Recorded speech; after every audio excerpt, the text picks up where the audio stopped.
We continue with chapter 3. We read verses 21 to 22. After all the people had been baptized, and Jesus also had been baptized, and was praying, heaven was opened, and the Holy Spirit descended upon him on bodily form like a dove. And a voice came from heaven, "You are my beloved Son. With you I am well pleased." At his baptism, Luke indicates that Jesus is praying, and in response, the Holy Spirit descends in bodily form. In the Gospel according to St. Luke, prayer is one of the most important elements. Luke mentions Jesus at prayer throughout his ministry. His ministry begins with prayer and ends with prayer. He prays in the Garden of Gethsemane. That's when his ministry is at an end. He begins his ministry with prayer. He spent 40 days in the wilderness after he was filled with the Holy Spirit, and he prayed during that time. He prays in connection with healings. Chapter 5 verses 15 and 16 says, "Great crowds assembled to listen to him and to be cured of their ailments, but he would withdraw to deserted places to pray." Jesus prays before selecting his 12 apostles. In those days, he departed to the mountain to pray, and he spent the night in prayer to God. Luke chapter 6 verse 12. When day came, he called his disciples to himself, and from them he chose 12, whom he also named apostles. Jesus prays before the prediction of his first passion. Chapter 9 verses 18 onwards. Once when Jesus was praying in solitude and the disciples were with him, he asked them, "Who do the crowd say that I am?" And after the varied answers that he received from them, he puts the next question, "Who do you say that I am?" And after Peter says, "You are the Messiah of God," Jesus predicts about his passion for the first time. All this was after he had been praying in solitude. The next example that Luke gives us about Jesus at prayer is at his transfiguration in Luke chapter 9 verses 28 and 29. He took Peter, James and John and went up the mountain to pray. While he was praying, his face changed in appearance. Jesus prays before he teaches his disciples how to pray. Luke chapter 11 verses 1 to 2. He was praying in a certain place, and when he had finished, one of his disciples said to him, "Lord, teach us to pray, just as John taught his disciples." It is interesting to note that the Gospel writer Luke places this petition to the Lord made by his disciples to teach them to pray after he has mentioned the incident of the transfiguration. They had witnessed firsthand that Jesus, when he prays, things begin to happen. That's why they asked him to teach them to pray, because they knew that that was the secret of the success of his ministry. Jesus prays for Peter, Luke chapter 22 verse 32. All these examples are from the Gospel according to Luke, in order to emphasize the importance that this Gospel writer gives to prayer. 22 verse 32. "Behold, Satan has demanded to sift all of you." This is what Jesus tells Peter. "To sift all of you like wheat, but I have prayed that your own faith may not fail, and once you have turned back, you must strengthen your brothers." Jesus prayed on the Mount of Olives, as we know, in the Garden of Gethsemane, chapter 22 verses 39 to 46. But only the Gospel writer Luke mentions Jesus as praying so fervently that his sweat became like drops of blood falling on the ground. Luke shows Jesus praying twice from the cross. Can you pause here now to reflect what are those two prayers as recorded by Luke that Jesus made from the cross. The first prayer that Jesus made from the cross is in chapter 23 verse 34. Father, forgive them, they know not what they do. And the final prayer that Jesus made from the cross is, Father, into your hands I commend my spirit. Chapter 23 verse 46. Luke 11:13 makes it clear that the Holy Spirit will be given in response to prayer. Jesus said, how much more will the Father in heaven give the Holy Spirit to those who ask him? Jesus at prayer is not only a role model for us Christians to imitate, but he is also the mediator of salvation. The figure of Jesus at prayer is a symbol that Luke uses to show that Jesus' power to accomplish salvation comes from God. In this instance, that power comes through God's gift of the Holy Spirit. As we heard it mentioned, heaven was opened, or in some versions it says, the heavens were opened. Now in Ezekiel chapter 1 verse 1 it says, while I was among the exile by the river Chebar, the heavens opened and I saw divine visions. The analogy of the heavens being opened, as mentioned in Ezekiel chapter 1 verse 1, and also in Isaiah chapter 64 verse 1. In some Bibles it is chapter 63 verse 19. Oh, that you would rend the heavens and come down with the mountains quaking before you. The heavens opening is a sign that divine revelation is now about to happen. This verse from Isaiah was quoted earlier with regard to the ministry of John the Baptist. The heavens had been shut for more than 400 years, with the voice of prophecy being silent. God, as if to say, had stopped communicating with his people. But now, once again, with John the Baptist's appearance and the ministry of Jesus, with the appearance of Jesus on the scene, the heavens have opened again, and now God speaks to man, not like in the past when he spoke in various ways through the prophets, but now he speaks through his own beloved Son.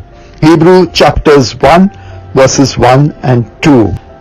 The Spirit that rests upon Jesus is for the fulfillment of God's will to liberate those bound by Satan and to preach the good news to the poor. Jesus is depicted as receiving the Holy Spirit not because he did not have the gift before, but because Luke is describing a new stage in Jesus' career. Jesus had already been conceived by the power of the Holy Spirit. As we read in Luke chapter 1 verse 35, Mary was told by the angel Gabriel, the Holy Spirit will come upon you and the power of the Most High will overshadow you.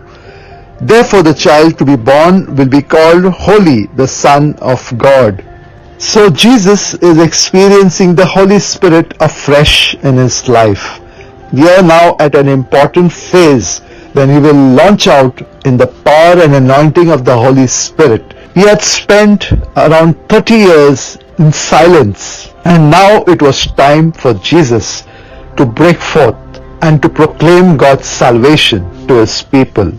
The Holy Spirit descended on Jesus in bodily form. Bodily form, this phrase, descended in bodily form, is mentioned only in Luke's Gospel. It means that he descended on Jesus in a very real and tangible way. The Holy Spirit was present at creation. The Gospel writer Luke takes back the memory of the person who is familiar with the Jewish scriptures to creation, Genesis chapter 1 verses 1 and 2.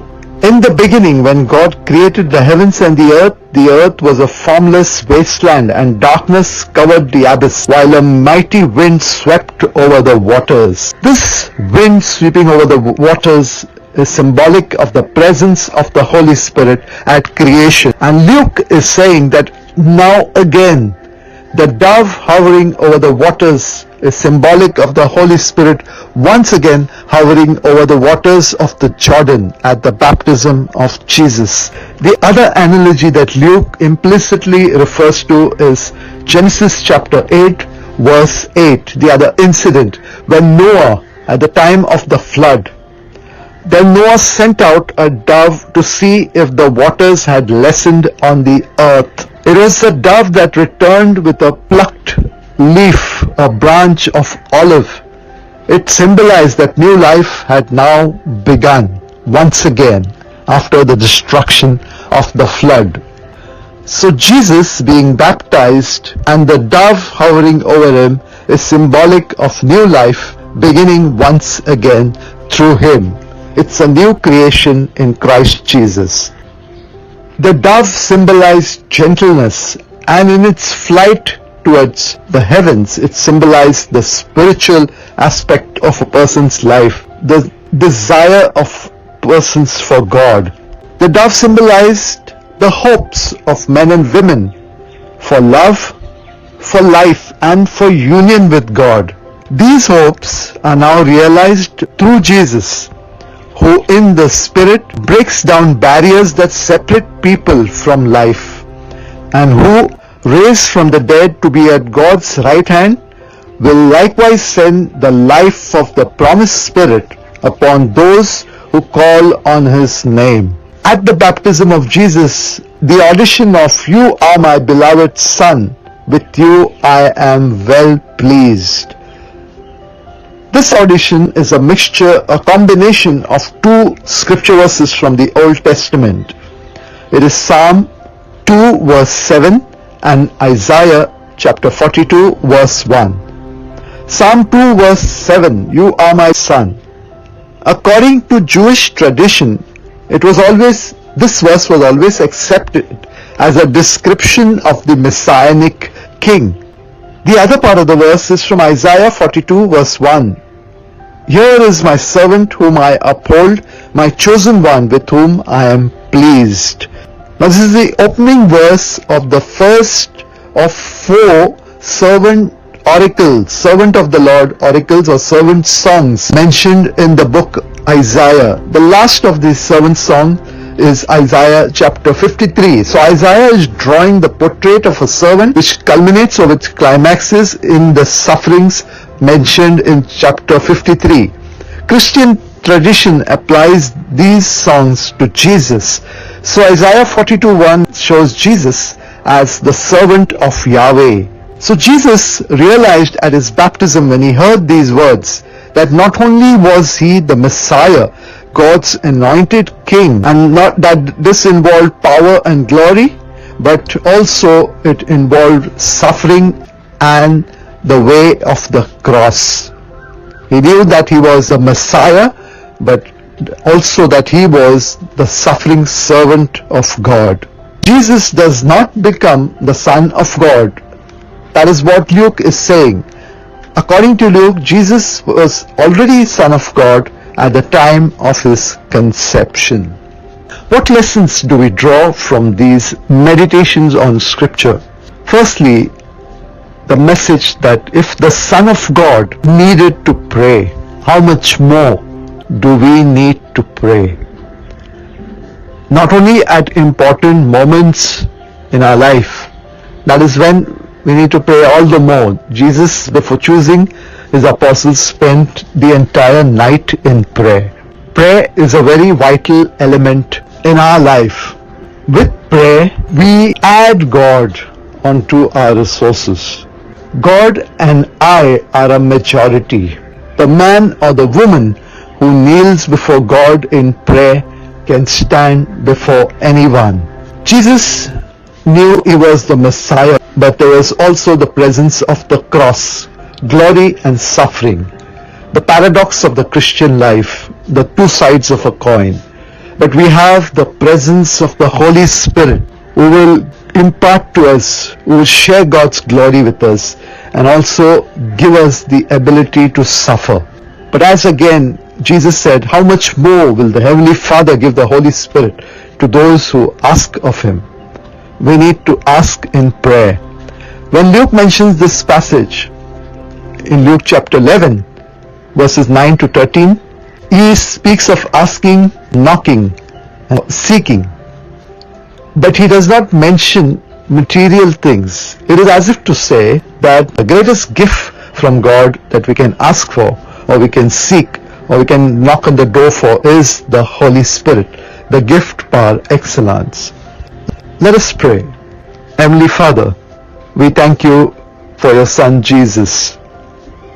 We thank you, Lord Jesus, for giving us an example by praying yourself and teaching your disciples to pray. Lord, we too need to learn to pray as you prayed. Fill us, Lord, with your spirit of prayer, with the gift of your Holy Spirit. Breathe him afresh on us. Holy Spirit, fall afresh on us as we call upon you. Empower us to face the challenges of life and to glorify God through our lives. We make this prayer through Christ our Lord. Amen. Thank you.